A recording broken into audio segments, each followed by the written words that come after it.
오늘 우리 시장 상황 점검해 보겠습니다. 증시 프리즘 오민지 기자와 함께합니다. 오 기자, 오늘 코스피, 코스닥 모두 오르긴 했는데 코스닥이 좀 특히 많이 올랐습니다. 네, 맞습니다. 오늘 유가증권 시장과 코스닥이 모두 올라줬지만 역시 코스닥 시장이 오늘의 주인공이었죠. 오늘 코스닥 지수는 전거래일보다 15.18포인트, 1.77%나 오르면서 870선을 돌파하고 장을 마쳤습니다. 코스닥 지수가 870선을 넘어선 거는 지난해 6월 초 이후 10개월 만인데요.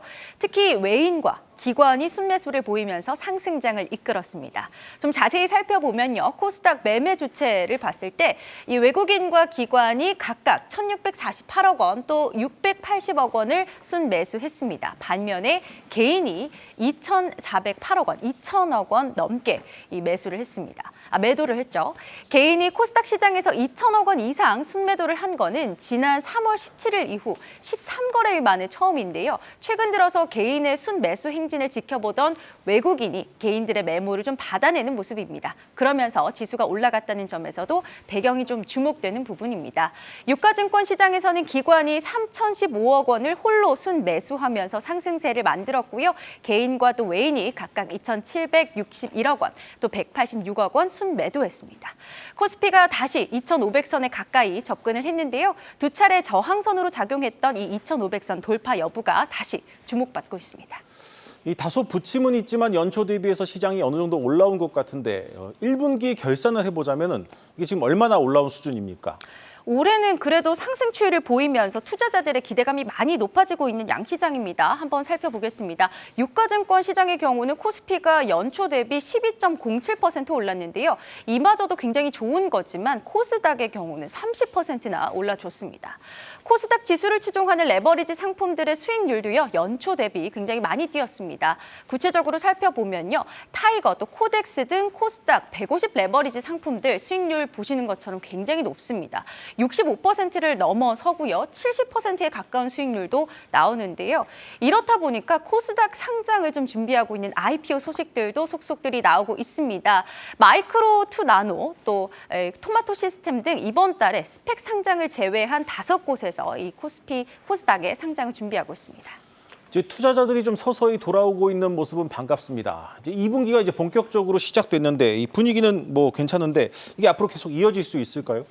네, 증권가에서는 투심이 어느 정도 상당 부분 좀 회복이 됐다고 보고 있고요. 올해 상반기를 넘어서 하반기까지도 긍정적으로 보고 있다라고 분석을 했습니다. 네. 물론 오늘은 개인들의 매도세가 좀 컸습니다만 차익 실현 매물로 보고 있고요. 증시 기대감을 키운 이 개미들의 예탁금도 늘어났다고 합니다.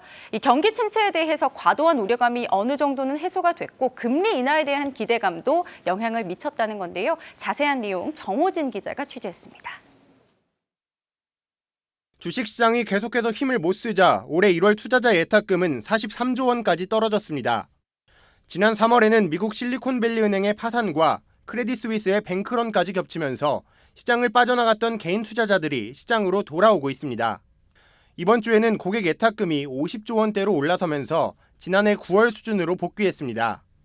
증시 전문가들은 연초 경기 침체에 대한 과도했던 우려가 해소되며 투자 심리가 돌아서고 있다고 풀이합니다. 이제 은행발 금융 불안에도 불구하고 정책금리 인상 사이클이 연내에 종료된다는 점도 성장 주식들에 긍정적으로 영향을 미치고 있는 것으로 보입니다. 상승장에서 소외될 수 있다는 소위 포모가 재현되며 2차전지 관련주로 개인 투자자의 자금도 밀물처럼 밀려들고 있습니다. 시장금리가 조금씩 떨어지자 빚을 내 투자하는 신용거래융자의 규모도 2조 6천억 원가량 늘어나며 상승장에 베팅하는 투자자도 늘었습니다.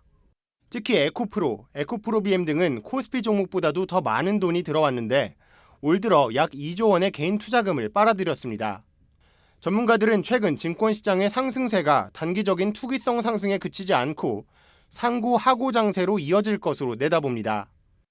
시장은 좀 더 우상향할 거라고 보고 있고요. 수출이라든가 이런 쪽이 좀 바닥이지 않을까라는 시그널을 보고 있기 때문에 점차적으로 저희는 이제 대형주 중심으로 시장이 갈 수 있지 않을까라는 생각을 갖고 있어서 다만 경기 침체의 우려가 투자자들의 예상을 밑도는 실적으로 나타날 경우 상승 랠리에 제동이 걸릴 수 있다는 점은 염두에 둬야 한다는 지적도 나옵니다. 한국경제TV 정호진입니다. 네, 반가운 소식입니다. 오 기자, 그런데 이제 지수 상승률로 보면은 이제 유가증권 시장보다는 코스닥으로 좀 시선이 쏠리고 있는데 뭐 종목 장세기도 하던데 구체적으로 어떤 이유에서입니까? 최근에 이슈가 되었던 2차 전지 호재를 좀 톡톡히 본 덕이라고 할 수 있겠습니다. 관련주들이 연초 대비 주가가 굉장히 많이 뛰었습니다. 구체적으로 좀 보시면요. 뭐 에코프로 같은 경우는 거의 400%에 가까운 엄청난 상승률을 보여줬고요. 네. 이 밖에도 에코프로비엠, LNF, 포스코 퓨처엠 등 관련해서 굉장히 큰 상승률을 보여줬습니다. 아시는 것처럼 에코프로 같은 경우는 코스닥 시총 2위 기업이기도 하기 때문에 이런 영향을 좀 많이 받았다고 볼 수 있겠습니다. 이렇게 2차 전지 업종의 상승세를 등에 업고 코스닥이 상승을 해왔는데요. 동시에는 이 유가증권 시장에서 대형주들의 실적 추정치가 하향되면서 그 영향으로 상대적으로 코스닥의 투심이 몰렸다. 이런 분석도 나옵니다. 네. 다만 이미 수차례 증권사들의 경고가 있었듯이 이런 부분으로 쏠림 현상이 있어 왔고요. 또 주가가 실적 전망이나 일반적인 밸류에이션에서 좀 벗어나 있다라는 점은 유의하셔야겠습니다. 그러니까 이제 대형주보다는 이제 빠르게 움직이는 중소형주의 시선이 쏠리고 있는 건데 뭐 상대적으로 이제 지금은 대형주가 매력이 없다 이렇게 해석해도 되겠습니다. 네, 뭐 많이들 아시는 것처럼 반도체 업황이 좀 부진한 상황이잖아요. 그러면서 유가증권 시장 내에서 시총 상위 기업들의 매력도가 좀 떨어진 영향이라고 할 수 있겠습니다. 이걸 다시 말하자면요, 뭐 반도체나 철강 등의 매수세가 다시 유입이 된다면 코스닥 조정에도 속도가 붙을 수 있다는 점입니다.